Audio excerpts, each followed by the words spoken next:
Hi, good evening. I guess it'll be good luck by the time you see this. As always, tonight is the last 17th out of 17 lectures on this current winter series. After tonight, what are you going to do on Motzei Shabbos on Saturday nights? Well, the good news is that my team is going to be posting new videos every Motzei Shabbos every Saturday night, new old ones from long ago. And hopefully this will keep you entertained until the corona is over. But for this winter series, we close it down tonight. As I do close it down, I want to, for the last time, thank the Lehmann family for sponsoring the entire series. They kind of do it year after year, season after season, the Lehmann lecture series. Tonight's specific sponsor, as you can see, is a little bit of a heart pang, I guess. This is sponsored by Anonymous in honor of Effie Rosenbloom and family and in loving memory of Gavi. Gavi Rosenbloom was a student of mine, among other things. He was killed tragically in a car accident a number of months ago. And the reason I say it's a pangs, Gavi and I used to learn in this room, in this room and the other room where I have most of my books on Friday nights. Mom is here. So it's a little strange, but hopefully poetic that we're paying tribute to his memory. A life cut off too short tonight by an anonymous sponsor who's a friend of the family and was fond as we all were of Gavi, Olav Shalom. The name of the winter series, now we're at the end. If you don't know by now, it's pointless for me to tell it to you. The name of the winter series this year of 2020 to 2021 is Roller Coaster, the State of Israel and the Jewish People in the mid-1980s. Tonight is the 17th lecture, entitled, as I always do at my last lecture of every series, Then and Now, how the events of the mid-1980s affect us today, or at least I'll be able to touch on that. We covered a lot of ground, as we always do, this past winter, this semester, and it's too much to do in one night, but I'm pick selected highlights and try to analyze them to the degree we can with the hindsight that I have from 2021, going back 30, 40 years of the events then. So how do the events of the 80s, mid-80s, affect us today?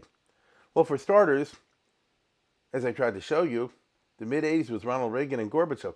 It was the final years of the Cold War. By the time Reagan left office, which is the beginning of 89, and nobody knew it, the Soviet Union had 1 year to go, right? They were on their way out. Now, none of us predicted the sudden demise of the Soviet Union at the time. None of us dared hope. Let's go to the first one. When we saw these, we didn't realize this is going to be the last Cold War business. Pretty soon, as I say, a year or so, year and a half, after Reagan's gone, communism ends officially. They self-terminated. So in that sense, the Cold War ended. And yet, did it end? As we all know, looking back now, with hindsight, things did not turn out as one would have hoped. The hope was, at that time, there would emerge a democratic Russia, freeing itself from the detritus of Tsarism and communism of the past, and becoming a genuine member of Western civilization. Another USA is possible. What a wonderful prospect. Russia's a big country, a lot of natural resources, the people are not dumb, good education system. It could happen, you see? And yet it did. Russia's still economic basket case. Instead of a bold new shining city in the hill, a new democratic Russia, really, really, really part of the West, part of the free world, all we got was number two over here, Putin, who of course is a kind of Stalin redux. Isn't that true? Now, Putin is an interesting guy. He has emerged, as we all know, as a guy who controls Russia for the last 20 years. He wants to restore the old system. On the other hand, he's a realist. Putin cannot, and he doesn't want, to literally reconquer the Russian Empire. Russia should go in and fight a war and conquer Ukraine, fight a war and conquer Lithuania, Latvia, Estonia, etc., etc., etc. Right? He's well aware that what happened in 1991 was all the peripheral territories seceded from Russia and declared themselves independent. Let's go to the next one. All the countries you see on this new map, all my maps from when I was a kid, they're out of date, right? All these countries you see on this map started as countries after 1991. Ukraine, Belarus, Lithuania, Latvia, Estonia, and so forth, Moldova. These countries did not exist. They used to be part of the USSR. They did not want to be part of the USSR. Stalin said, tough luck. Well, now the communism fell. They went and became their own countries. Does Putin want to launch a huge war and fight like Stalin was ready to do and kill everybody to reimpose Russia? He's not like that, right? Doesn't work in the 21st century. But on the other hand, that means the old Russia fell apart. Look how much Russia lost. All this used to be part of the Soviet Empire. That's what Stalin walked away with after World War II. That was called Iron Curtain. And now all that has not only seceded from Russia, but it's gone to the West. You and I will say like this, well, it's natural. The people never wanted to be. Stalin conquered them. He brought in secret police and brutalized them. Shut everybody down, put them in concentration camps. So naturally they had no choice but to submit, but they were always hoping one day they'll be free. No, that's not how Putin sees it. He said, this was a fiendish plot on the part of the Americans. Oh, the CIA is so clever, according to Putin. Little by little, they weaved intrigue in the Eastern European countries and seduced the people away from the warm and good embrace of Russia. So, in other words, according to him, I'll show you in a second, Putin believes that the fall of the Soviet Union was a terrible tragedy in history. You know what I say? Look at this. Mr. President, Prime Minister, colleagues, friends, ladies, gentlemen. We've gathered today at this international forum to honor the memory of the Holocaust victims. It is our shared responsibility that has brought us together, the debt we owe to the past and to the future. We mourn for all the victims of the Nazism, including 6 million Jews, tortured to death in ghettos and concentration camps, atrociously slaughtered in punitive expeditions. 40% of them are citizens of the former Soviet Union. So, for us, the Holocaust has always been for us a deep wound. It is a tragedy we shall never forget. What did he say? He said the fall of the Soviet Union was a geopolitical disaster in the century. Really? Disastrous. In addition to that, all those countries you saw before are now part of NATO. Let's go to the next one. Look how all these countries that used to be part of Russia, were under Russian domination, Soviet, clamored, begged to be included now in NATO. The Czechs, Hungarians, and Poles in 1999. Oh my goodness, look in 2004. Who joined NATO? Bulgaria, Lithuania, Latvia, Estonia, Romania, Slovakia, Slovenia. Who joined in 2009? Albania, Croatia, 2007, Montenegro, North Macedonia. Everybody wants to join the NATO. What does that mean? They're scared of Russia. Why is Putin angry at that? You're joining an organization, NATO, which was formed against Russia. No, it's formed against the Soviet Union. Same thing. No, it's not the same thing. It's pointed against Russia. That's how they see it. Therefore, as a result of this, Putin has emerged, as we all know, as a dangerous enemy of the USA, especially through the use of disinformation and fake news, especially in presidential elections. Let's go to the next one. This is already, we all know this. Somehow or other, I don't know how, you don't know how, somehow or other, Putin interfered in the Hillary Clinton election, in the Trump-Biden election, and who knows what else. Okay? Now, I don't know if they played on the internet, whatever they did. I'm just saying, why would he do it? It's a hostile act. Yeah, he wants to screw up the American democracy. And look how much discord he has succeeded in introducing into the heart of American democracy. I speak to you tonight as President of the United States, former President of the United States, being impeached a second time. Now, so democratic Russia, with a prosperous, free economy and a liberal culture allied to America, Russia could be part of the West. Has not happened. So the utopia that people hoped for back in 1990 has not come to pass. It's a shame. There are those in Russia who would like Russia to be like a USA, like in England, like a France, but it's not happened yet. Hasn't gone back to the old days. It's not Stalin either, okay? But it hasn't turned to what it could be. I'm talking about a Russia where everywhere there's paved roads, everybody's got shoes, everybody eats, decent standard of living. Hasn't happened. Instead, you have a Russia that is seeking to somehow recover its position as the leader of much of mankind, because under communism, that's what they were, right? Like it or not, all those countries around the world and all the communist parties look to Russia as a leader. Not anymore. At the same time, Putin and the Russian nationalists do not want to return mamish to the heavy-handed Stalinist state. In particular, they oppose the communist oppression and suppression of the Church of Russian Orthodox Christianity, because to the Russians, that's a part of Russian nationalism. Let's go to the next one. I don't believe Putin's a frum guy, but he'll go along and kiss the icons and hug the priest and all the rest of it, because they have Christianity is part of the warp and woof of Russia. And according to, I'll tell you, I know how he thinks. I flatter myself I know how he thinks. He says, the communists had it right with a few mistakes. One of them is they went after the church. That was not necessary. It actually was a mistake. Now, all I'm trying to show you is they have a conundrum. They want to recover the good old days, but they can't quite go back to that system either. Now, by contrast, by major contrast, from the Jewish perspective, things have changed significantly. This is a fascinating development in my lifetime and yours. One would have expected that the revival under Putin of Russian nationalism, Russian Christianity, the revival of Tsarist culture would have led to an outbreak of anti-Semitism. That's what always happened in the past. One would have expected charges that communism, the whole communism, was an un-Russian phenomenon, which brought untold suffering to Russianism and religion by Lenin and other Jews. That's right. They consider Lenin to be Lenin was part Jewish. So here are the communist leaders, for example. Lenin was part Jewish. You look on the right, you see Trotsky is the second one. Next to him is this German guy, Levy, I think.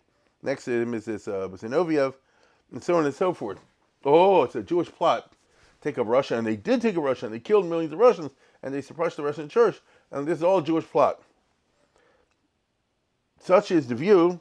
Let's go. What I just said is, you read from Solzhenitsyn, one of the great writers, who's now dead. One of the books he wrote is called 200 Years Together, which is basically saying like this is all the Jews' fault. He's a great writer. So he doesn't write it in his vulgar terms I just said. But he said, we Russians tried to assimilate the Jews. They can't be assimilated. Tried to do this, tried to do that. Nothing worked. The Jews came back and set up communism. Now, he's not so heavy-handed to say all Jews are... He's not Hitler. But on the other hand, he's basically saying there's pure Russianism, and then there's the Jews. And we've been 200 years together, it hasn't worked out. Right? So these kind of writings feed a very strong anti-Jewish, anti-Semitism. Let's go to the next one. Now, as I said, Solzhenitsyn, who's now gone, and so is Paris, was a great man, and he was too big to be a simple anti-Semite. He had very interesting conversations. You go on the internet and Google Solzhenitsyn in Paris. Some Paris visited him. They talk about whether they believe in God. Are there moral rights? Is the state more important than the individual? It's a funny conglomeration in the mind of people like Solzhenitsyn, in which, once again, they would like to be genuinely liberal. That's the wrong word. They would like to be genuinely Christian in the best sense of that word. Right? In the best sense of that word. And not necessarily go after the Jews. But it kind of pops out. Now, here's the interesting thing, the fascinating thing. Under Putin, this has not happened. There has not been a reversion to the old evil empire of Soviet times, which was a terribly dangerous opponent of Israel. So under Putin, Russia has not become again another anti-Israel factor, a terribly effective disseminator of anti-Semitism, a sworn enemy of Judaism everywhere. The USSR was that. It was the bitter enemy of Israel. It's the bitter enemy of Yiddishkeit. It's the bitter oppressor of Jews everywhere. Russia has not been. This, I think, I tried to argue the other day, was one of the few lasting results, in my opinion, of the in-house review conducted by Gorbachev in the mid-'80s. I talked about it a couple weeks ago.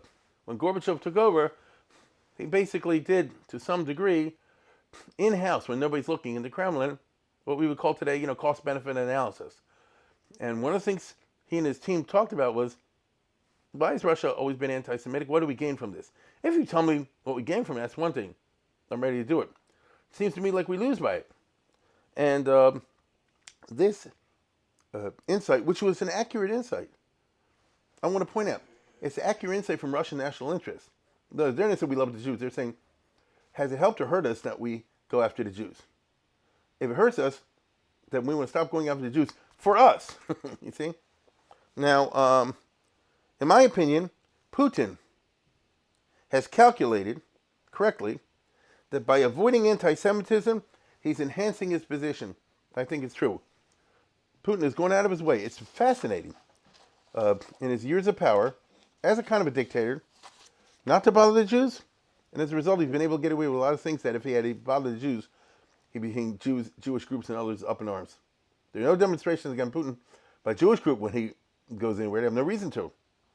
The fall of the USSR and its succession by the new Republic of Russia has been an event in our lifetime of the greatest importance in modern Jewish history. I mean, in the last 200 years. Until 1990, Russia was always an enemy of the Jews under one guise or another. Under the Tsars, they were terrible. Lenin and Stalin went after the Jews, at least the Jewish religion that kind and culture. Khrushchev and the others were just a plain anti-Semite. That's the way the Russian state was. Brezhnev and so forth. After 1990, this stopped.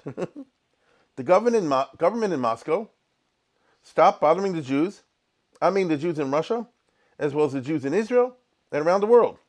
This is the reality of the last 30 years of our lives, which contrasts with our youth long ago. I'm old enough to remember the old Russia, the Soviet Union, always leader of the anti-Semitism. In word, they're the ones who disseminated the protocols at Elders of Zion, they had all those cartoons. I mean, if God forbid, if we had the old Russia around now, the communists using the internet, it'd be one big anti-Semitic, it'd be terrible. You understand? And this has resulted in miracles. First and foremost, this new attitude of Russia has been reflected in the opening of the doors totally to emigration to Israel. About 1 million Jews. Look at this. Since the fall of communism, I want you to see over here. 1 million Jews, 980,000. That's 1 million, right? 1 million Jews went to Israel. 1 million. 325,000 to America. And almost 250,000 to Germany. That's a little weird, but nevertheless, Germany has a high standard of living. So 1.5 million, a little more than that, have left Russia, and Russia let them to go. No problem whatsoever. Today, right now. If a Jew in Russia wishes to say, I want to go to Israel or anywhere else, they'll let you go.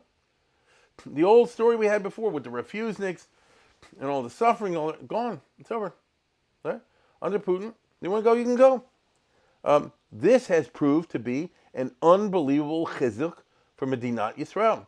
This is Ben Gurion's dream.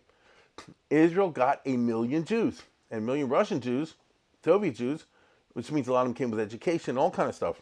Now, to be perfectly honest, as we all know, not everyone who came from that million was halachically Jewish. And yes, I'll deal with this next year. There were the inevitable mess-ups in the Klita process. I think many of us remember the Russian professors who are driving a cab, or the Russian musician who's playing the fiddle on the street for pennies when you walk by in Yerushalayim and places. I understand that there were dislocations. But notwithstanding all that, it has been a powerful reinforcement of the state of Israel. They got a shot in the arm of 1 million Jews, and a horror to the PLO. I would even say, I'll point out that the Russian Jews, who haven't had it easy, but they've settled in Israel pretty well, the birth rate went up. In Russia, it was like 1 child per family. Now in Israel, it's like 2 or 3. That's a pretty remarkable in terms of demographics. It's the reverse of what we see in the Jews in the West, where the number of babies are going down. In Israel, the Western Jews, including the Russian Jews, number of babies going up. That's extraordinary. Now, the Putin government, the Putin regime, in the last 20 years, has not chosen to regard the emigres in Israel as deserters and traitors. Adrabah. Right? It's amazing. He's like, you want to go to Israel? No problem. And when he goes to Israel, he likes to meet the Russian Jews. I got all kind of pictures to go see people who served in the Russian army in World War II and things like this. And Putin has publicly demonstrated that by doing, let's go to the next video. Here he is wishing happy Purim to Chabad. Yeah? That means that Putin allowed, he's a dictator, right? He allowed Russian state TV cameras to film him in his office in the Kremlin, not with just two Jews, right? Not with just two Jews. With Chabad. No, it's Jewish Jews. You see? And what's he doing? It doesn't matter what they're saying. He's making it, sending this out on the Russian TV, and what he's saying is like this. Judaism is kosher, Orthodox Judaism is kosher, Chabad is kosher. Right? It's not what we're into. We're not into going after the Jews because they want to leave the country or something like that. They want to leave, they can leave. They want to come back, they want to come back. This is extraordinary. So I'm demonstrating to you, trying to, a dissonance between A and B, between the way things are in Israel, things in Russia, as far as the non-Jews are concerned, and things are, and how Russia reacts to the West, versus how Russia has reacted to the Jews.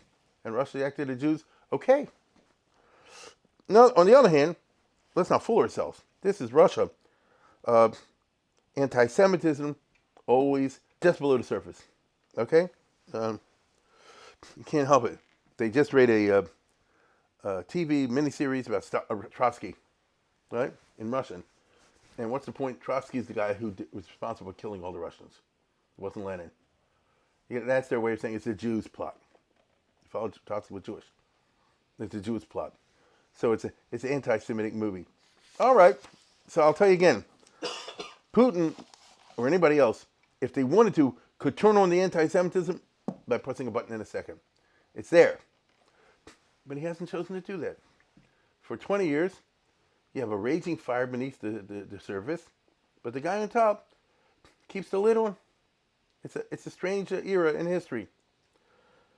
Right? So far, it has not chosen to unleash the anti-Semitism. And look, Rabbosai, we have enough enemies, the Jewish people, in the year 2021. And we are fortunate that we do not have Russia, with its sophisticated online disinformation apparatus, pushing out more anti-Semitism and more anti-Zionism. That's all we need. We have enough trouble as it is. Now, Israel knows this. Bibi knows this. And he's been one of the major elements in his policy. Let's go to the next one. All right. Has been to try to stay on Putin's good side. He considers the stroke of Israel. Here recently, Putin visited Israel, and I think for the Yad Vashem thing or something. And it's the Prime Minister's office, hugging and kissing, and so on and so forth. And why not? I don't blame him a bit. You know what I'm saying? I don't blame him a bit. And he'll give her flowers, Mrs. Bibi. Listen, Russia, major power. Israel cannot afford to have them as enemies. Okay? And for his part, Putin, he's giving it a flower, right? Say it with flowers. Now, for his part, Putin, if he's flattered, he plays along. Let's go to the next one. Mr. President, Prime Minister, colleagues, friends, ladies, gentlemen. We've gathered today at this international forum to honor the memory of the Holocaust victims. It is our shared responsibility that has brought us together, the debt we owe to the past and to the future. We mourn for all the victims of the Nazism, including 6 million Jews, tortured to death in ghettos and concentration camps, atrociously slaughtered in punitive expeditions. 40% of them are citizens of the former Soviet Union. So, for us, the Holocaust has always been for us a deep wound. It is a tragedy we shall never forget. That's not Ronald Reagan talking. You know, that's not Wiesel. That's the head of Russia. Imagine that back in the time of Bitburg. It's inconceivable. You see? So there's been a sea change. Now, Bibi, in order to get him to come along, let's put it this way, he made a big monument to the Russian dead at Leningrad and things like that. Okay, right? But it's of world significance that that and one of the three superpowers, U.S., Russia, and China, has been favorable towards Jewish causes. Even, look at this, even Donald Trump. Something very strong. He's a believer in Israel. He's a fan of Bibi, and really helping him a lot, and will help him a lot, which is good for all of us. No, that's what Putin told Trump at the summit. Now, at the same time, if you want to get real, you have to understand that in Russia, bureaucratically, there are strong anti-Israel forces, the old boy Arabist network. I'll tell you exactly what I mean, then I'll show you a remarkable video I came across. Under the Soviet Union, the Russians were all over the Arab countries, helping them against Israel. At once upon a time, in Egypt, for example, the largest country, was loaded with Russian technicians and volunteers and soldiers and junk like that. And the place was like a Russian colony. They were helping Nasser fight against Israel. Now, Sadat reversed that and the Russians were kicked out. But there are countries the Russians were not kicked out of. Syria, Iraq, for example, some other countries, Algeria, places like that. The Russians were welcomed because they both sincerely believed in wiping out Israel. I'm talking about the Soviets. And as a result, there developed a human network. Here's a bunch of Russians. They spent 5 years in Syria, then they come back to Russia. Maybe they marry a Syrian girl. The Syrians and Russia really liked each other. You understand? It wasn't just cynical. The Iraqis and the Russians really liked each other. We both believe in wiping out Israel. They sincerely felt that way.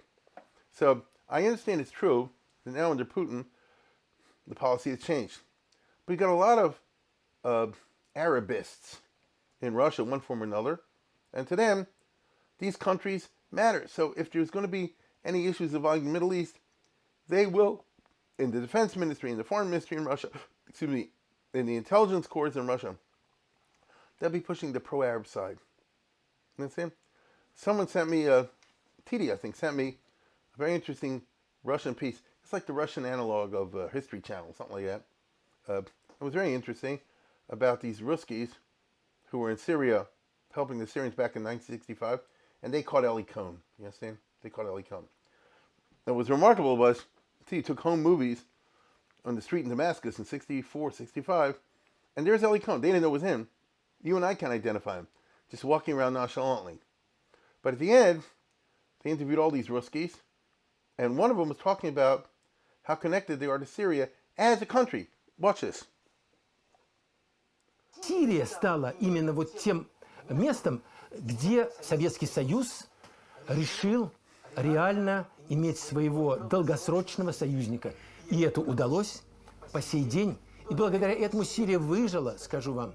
То есть они уже с Советским Союзом не просто из политических убеждений. То есть это на уровне людей тысячи специалистов, тысячи сирийцев, которые у нас получали образование, тысячи сирийцев, у кого русские жены, которые здесь учились, военные, не военные. А это без ни много ни мало 30 тысяч российских паспортов в Сирии.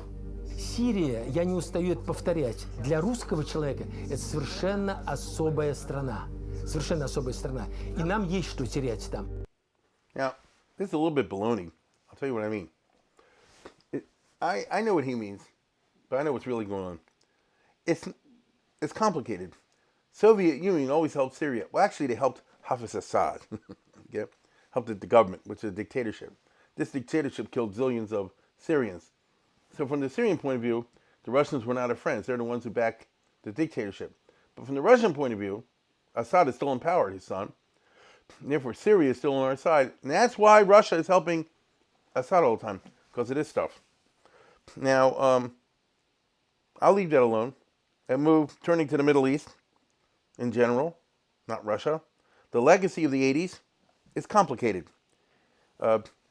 The chief lesson of the 1980s was the inability of the Arabs to defeat Iran in the 1980-88 war between Iran and Iraq, even though the Arabs outnumbered the Iranians, and all those countries gave money and weapons, and Russia helped them. And this freaked the Arabs out, shows you how powerful Iran is, and it still does freak them out. De facto, it has meant that since the 80s, more and more Arab countries perceived Israel as less of a problem. Not if you talk publicly, but privately, they'll say, our problem is Iran. Israel's not really out to get us. But it has taken more than 30 years, and Donald Trump, to move this from a de facto situation in which the Mossad had contacts with them, their relationships were secret, they're very real but secret, ever since the 1990s, to this past year when it became from de facto to de jure. And under the late period of Trump administration, you had the Abraham Accords. On the other hand, two negative legacies from the 80s plague Israel today and are only going to get worse. Number one, the Assad-Iran connection. Now we're talking about Bashar Assad, the president of Syria, whose father was Hafiz Assad. Between the two of them, they really screwed the country over. They are in power mainly because of the very heavy support they get from Iran. If you look at the map, Iran is not contiguous to Syria. It's a country or two away, but nevertheless they fly there and give them all the stuff. This dates back to the 1980s when Syria was the only country to side with Iran during that war between Iraq and Iran. Right? During the 1980 war, all the Arab countries, Egypt, Saudi Arabia, Jordan, Iraq, in North Africa, etc., they all sent money and weapons and all kinds of junk to help Iraq fight Iran. Not Syria. Syria sided with Iran. Why? Because this guy, Assad, the father, he's always seen the Iranians as something good for him. You see, he's not a Sunni Muslim. He's Alawite. That's like Shabtai Tzvi to regular Muslims. And so the regular Sunni Muslims in Syria hate him. So the enemy of my enemy is my friend. I hope I haven't confused you. And it was a natural business for a guy who's not a Sunni to team up with another country who's not a Sunni to fight against his own people. To the Sunnis in the Arab world, the countries I mentioned, North Africa, Arabia, these other places, this confirmed that Assad, an Alawite, is a Shabtai Tzvinik in the Muslim sense. This led, after the death of the father, Hafiz Assad, to the bloody civil war in Syria, which is still going on. Now, the war as such is not a problem for Israel. That's going on in the country next to them. I mean, Israel's not crazy about the fact they're all killing each other, but they're not affecting Israel. Indeed, the mismanagement of Syria's economy, which is a hallmark of the rule of the Assad's father and son since 1970, we're talking 50 years now. They've done such a big job of wrecking the economy of Syria, is widely held in the Arab world as proof, get ready for this, that Hafiz Assad and Bashar Assad are Mossad agents. Right? This is really believed in the Arab world. Why? Because nobody can mess over Syria the way they did. And who benefits from a mess over Syria? Well, Israel. So, what's the expression? Cui bono. Who has benefited from the wrecked economy of Syria? Israel. Then there must be a spy. So what you and I call Eli Cohen, in the regular Arab narrative, Eli Cohen was a decoy. The other agent really got in. I know it sounds crazy what I'm telling you. I'm talking about the way they see it, right? As a double Pashut. Eli Cohen was thrown to the wolves. So that the real Mossad agent, Hafiz Assad, could come in and kill a zillion Syrians and do the rest of it and be succeeded by his son. Now, they have won the war, it seems, the civil war, mainly through the support of the Iranians and the Russians. The strong Iranian military presence that has evolved in Syria in the course of shoring up the Assad regime during the civil war has turned into a security nightmare for the state of Israel, which is desperately, as we speak, trying to prevent the Golan frontier from becoming an Iranian military stronghold. I know you follow the news. I imagine you do. The Iranians are trying to set up a front to fight Israel, mamish against the Golan. That is why it's a good thing that Trump killed that Salami guy. Right? He was the mastermind behind this. I don't say they're going to stop, but it doesn't hurt to take out the brains behind it. Okay? Now, in the middle of all this is Russia. I've just painted you a complicated picture. You got Assad, you got the Iranians, you got the civil war raging with the Sunnis, you got the other Arab countries, you got Israel next door shaking with nervousness, and you got Putin. The Russians are trying to have it all. They're supporting Assad very heavily. They're supporting the Iranians cautiously. This is off the scene, off the front page. They're maintaining good relations with Israel, delicately and nimbly. Look, Putin will very cynically go to Yad Vashem and the other things and say, I'm very concerned about Israel, although at the same time is helping the Iranians set up shop in Iran, in Syria. So it's a very complicated business I just talked about, and we will return to this, unfortunately, in the future. This is a problem for the state of Israel, my friends, that is not going to go away. Whereas relations with the Sunni states in the Arab world are improving, at least they certainly did in the last 12 months, relations with Syria and its patron Iran are not improving. As we all know, the opposite. The Iranians are getting more and more cocky all the day. They're going to have nuclear weapons pretty soon. When they get the nuclear weapons, they're going to store them in Syria. What happens if they go off next to the Israeli border? I mean, I don't even want to think about the possible scenarios. In the middle of all this, in the very recent past, in March 25th, 2019, that's 2 years ago, do you know what March 25th, 2019 was? A completely unexpected wild card was when Trump recognized the Golan as part of Israel. All right? Which is extraordinary. It was a thank you to the US president who'd officially recognized Israel's claim on the Golan Heights, seized from Syria in 1967 and considered occupied territory under international law, at the height of the Israeli election campaign in late March.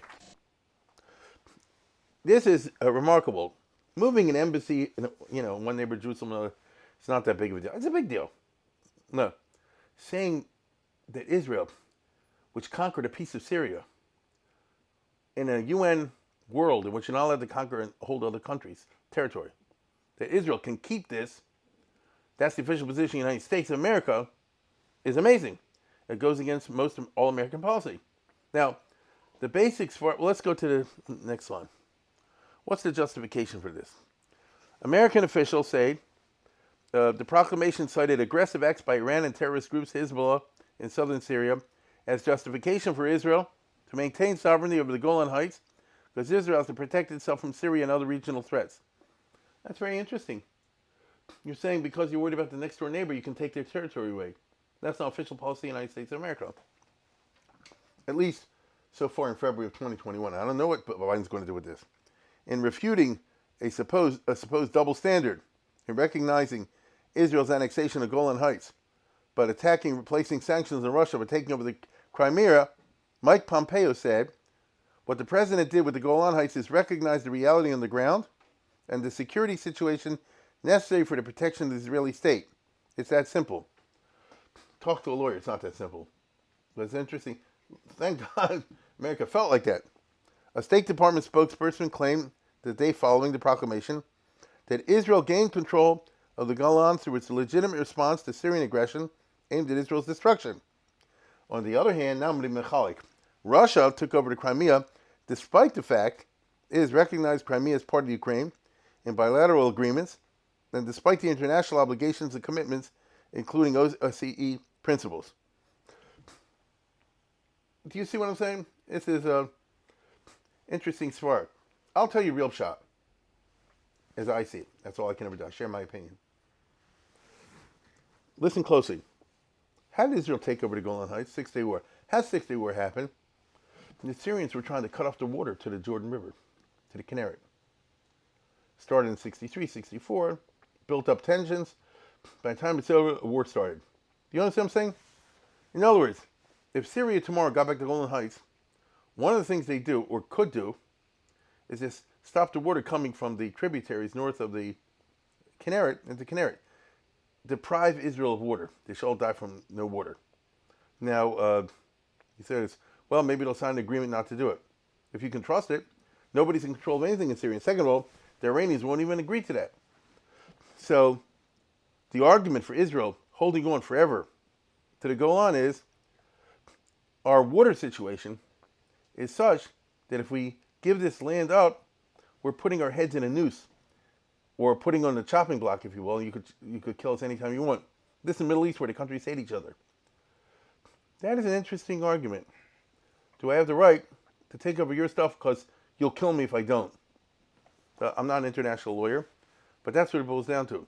Now this is throwing a span into everything because you have all these different forces in Syria, and now the U.S. government, for almost 2 years now, has taken a position that Israel can hold on to these things forever.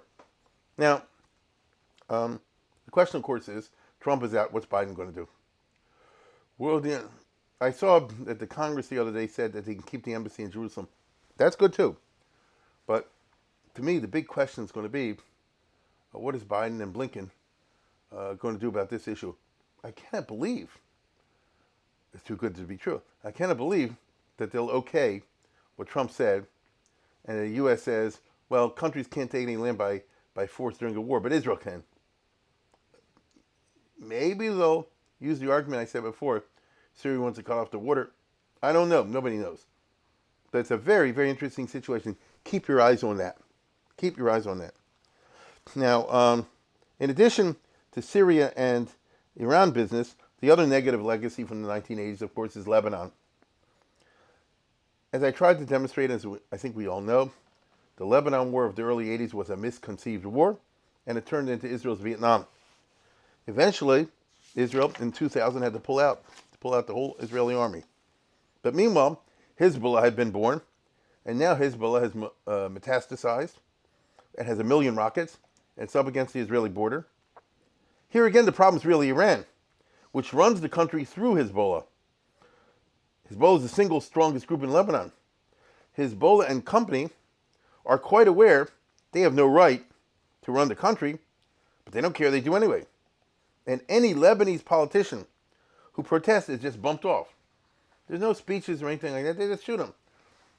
Here's a leader, if you follow papers this past week, one of the leading Lebanese politicians, intellectuals, who was a Shiite, by the way, was gunned down by the Hezbollah. Let's put it this way. They found 4 bullets in the back of his head. Okay? So either he had a hunting accident or he was rubbed out by Hezbollah. This leaves a terrible border problem for Israel because Lebanon is right next to Israel. And if Hezbollah controls the country, they can make life hell for Israel, especially with the tunnels that they bore into Israel and all this kind of stuff. And what do you do about it? The only hope for Israel is that somehow the Lebanese will get their own act together and reestablish a real country for the first time in 50 years. The majority are not Hezbollah. The majority of the country are not Shiites. The majority of Lebanon are your Sunnis and Maronite Christians and Druze and so forth. And they should say, we don't need to fight with Israel. We don't want to fight with Israel. Just Israel should stay out of Lebanon.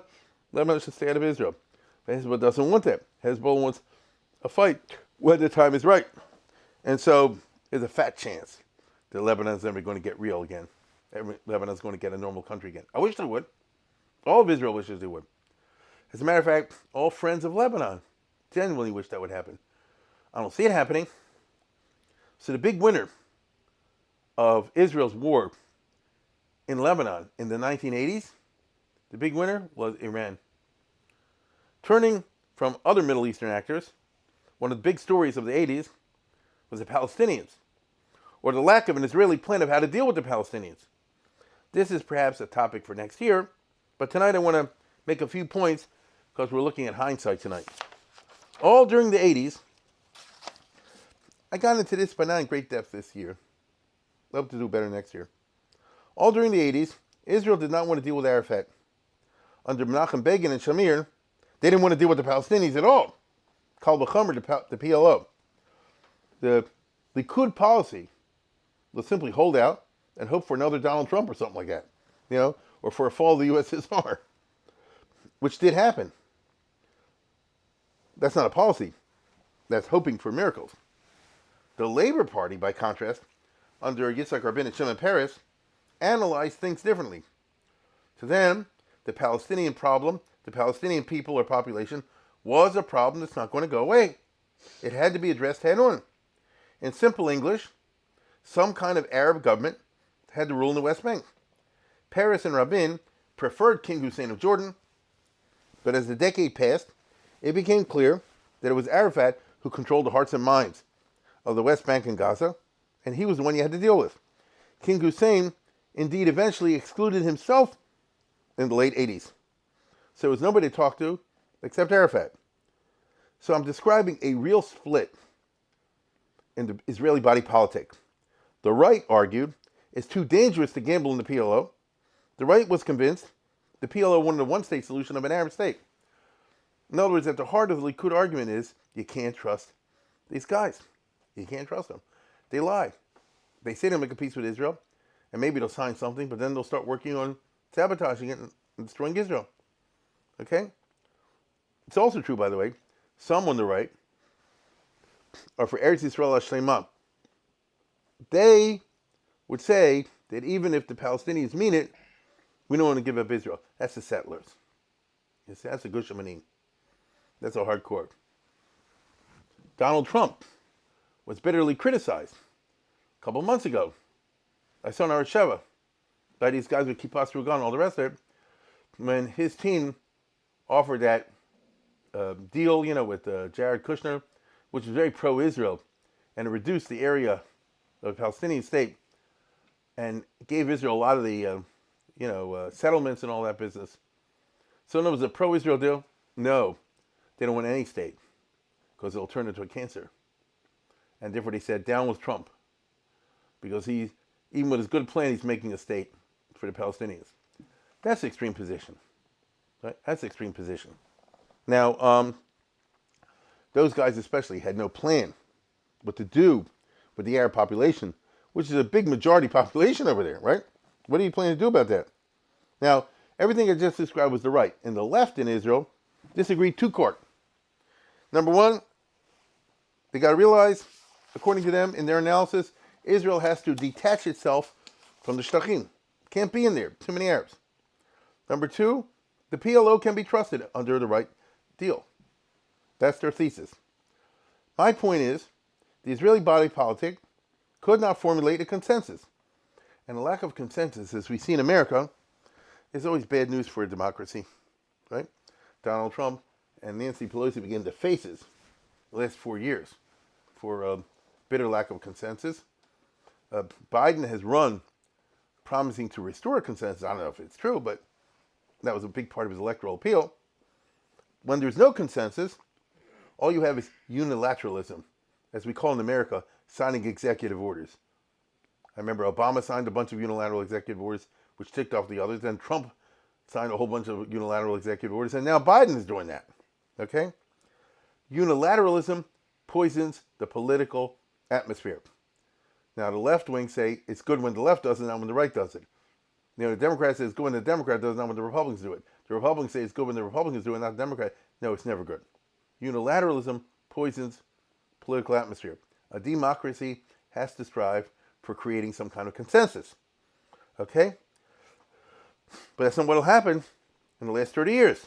When the Likud was in power, they ignored the arguments of the left about the necessity of dealing with the Arab population problem.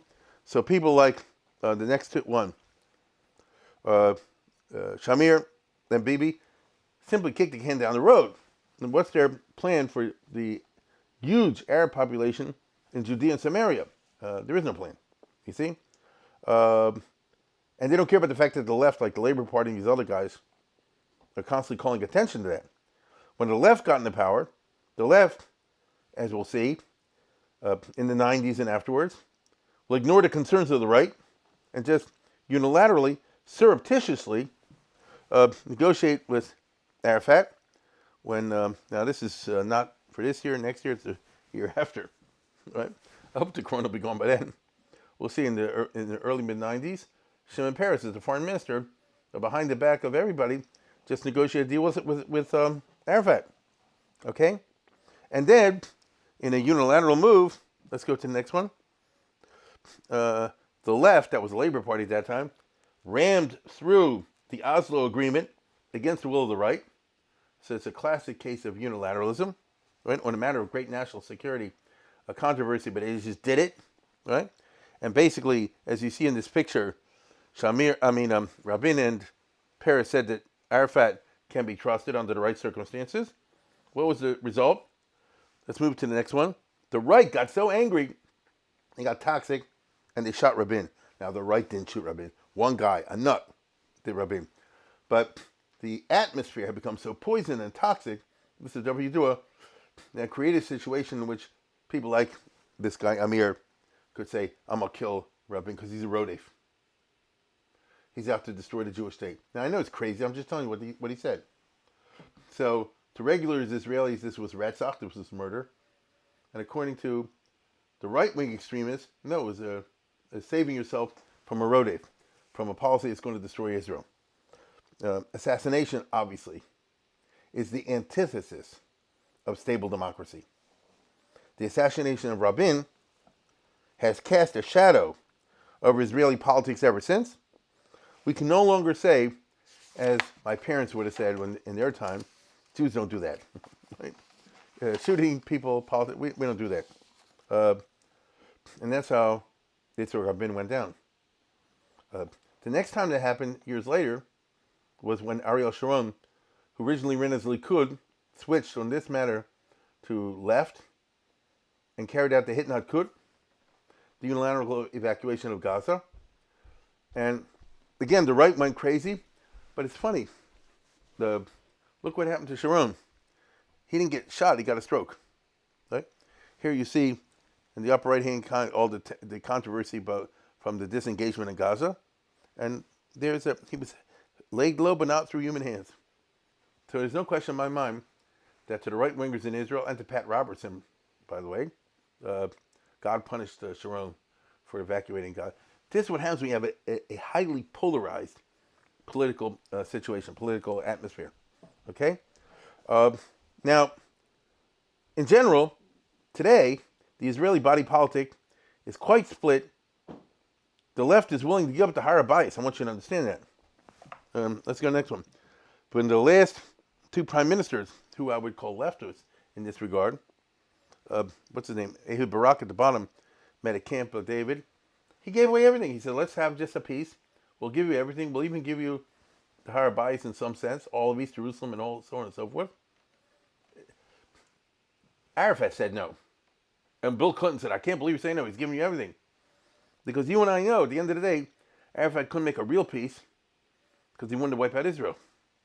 And a few years later, when Ehud Olmert was the prime minister, he met again, I forget where, with Abu Mazen, as you see over there, under the auspices of President George W. Bush. And again, he gave away everything, and the Arabs said no. So in other words, on the one hand, you have the right that doesn't want to give up anything. On the left, you have the Arabs who want, the left, Labor Party wants to give up everything. Ever since the Second Intifada, which came under Arafat in the year 2000, the Israeli public, because they got all these bombings and the discos and the terrorist operations, which accelerated, did not cease. The signing of the peace treaty, as we'll see in the future, I hope. Let's go to the next one. The Israeli public in general moved to the right. The left-wing parties had a hard time getting seats. Some of them have been wiped out. And it's pretty sad. If Bibi was not corrupt, he would easily dominate Israeli politics today. The Likud and the others, that's where the public sympathizes, because they read it the way I just laid it out for you. They just don't like Bibi because they look at he's a crook. Okay?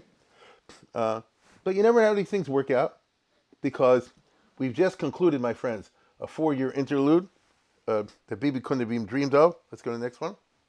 Called Donald Trump. This was completely unexpected, but it's over. It's episode. Trump is over. Okay? And so he gave Bibi a free ride. Now we go back. Let's go to the next one. To a sharply divided body politic. As I'm sure you know, you read the news. President Biden now has refrained from contacting Netanyahu since he became president. Obviously, he doesn't want to give him any help in the forthcoming Israeli elections. The U.S. government obviously hopes left-wing parties or that kite will win some kind of majority and start real negotiations and give land back to PLO, because there's no question that Biden embraces the notion that the Palestinians can be trusted under the right circumstances to set up a two-state solution, thereby guarantee the Jewish future, the state of Israel. So I leave you on this subject with a very sharply divided Israeli body politic. I don't even have to tell you this. Israel's going through its fourth election in 5 days, right? Uh, it's had 20 elections in 15 minutes. It's crazy these last years because you have such a sharply divided tzibur. You get it? Sharply divided tzibur. Let me move on to the next subject that I want to say a few words about. We spent time this year on Ethiopian Jewry. What's happened with Ethiopian Jewry? Okay. The glass has been half empty, as you can see. There have been riots and demonstrations, as you see over here, by the Ethiopian Jews against police brutality, economic inequality, things like that. I'm sorry to say their klita has been far from perfect. Okay?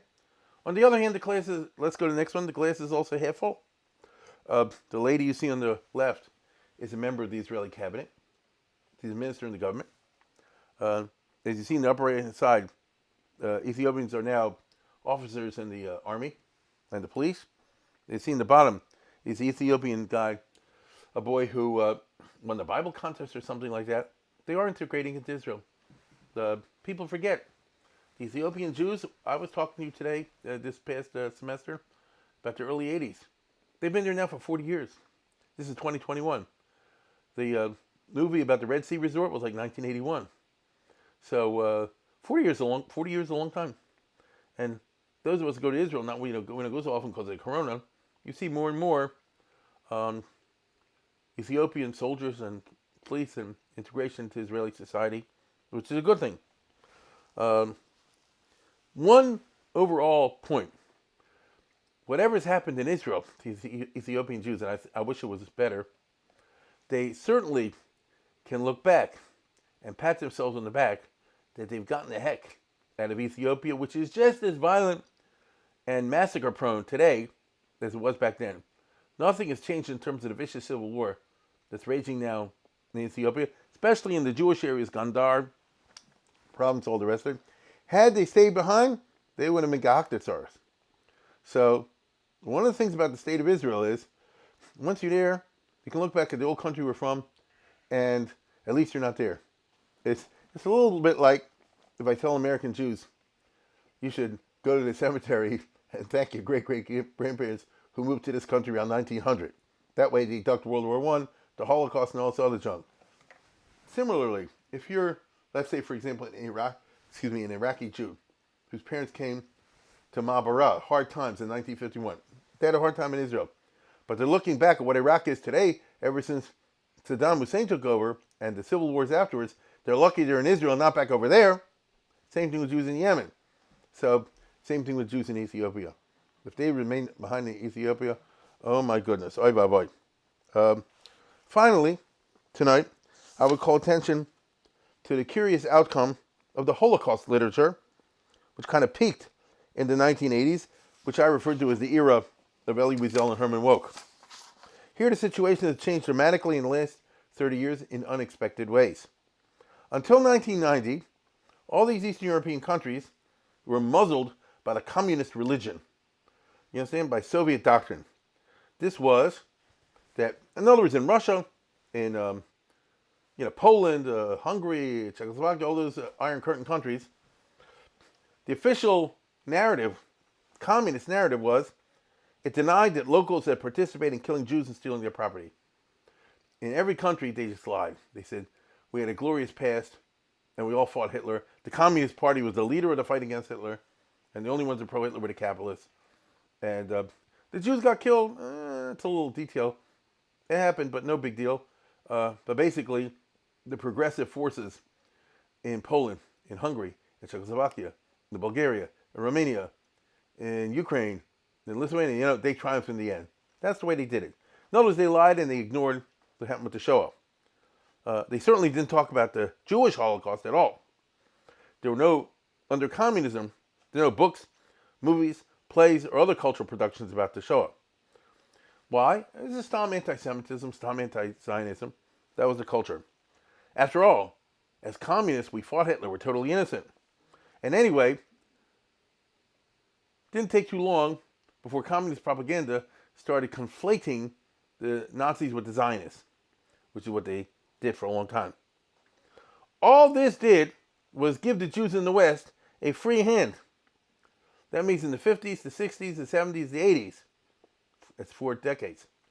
The only books you heard about the Holocaust was the Jewish one by Jewish writers. I'll give you an example. How many of you know the gypsies were subject to the Holocaust? I mean, some people know it. They did the same thing. Men, women, and children, they burned them, they shot them, they gassed them, whatever they did. Most people don't know about it. No people don't get worked up about it. Everybody knows about the Jewish Holocaust. How come you know about the gypsies? Or other groups? So you see, the history is about getting your message out, getting your narrative out. There were no movies in the West about the suffering of the Poles, even though they did suffer under the German occupation. There was no real popular knowledge in the West about Stalin's depredations in Eastern European countries. I told you about this. We talked about the end of World War II, Lithuania, a place like that. Stalin waged a bitter war after 1945 in these countries to crush the locals.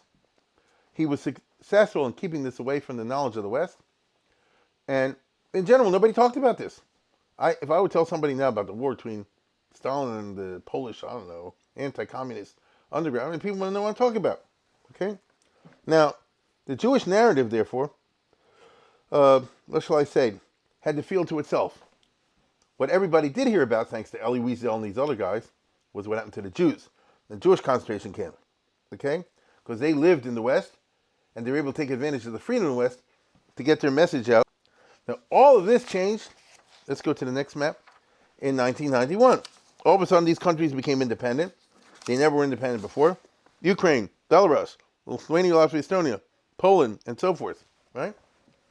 The new countries that are now formed, liberated from Russian domination, they not only wanted a new future, a different future, they also wanted a new past.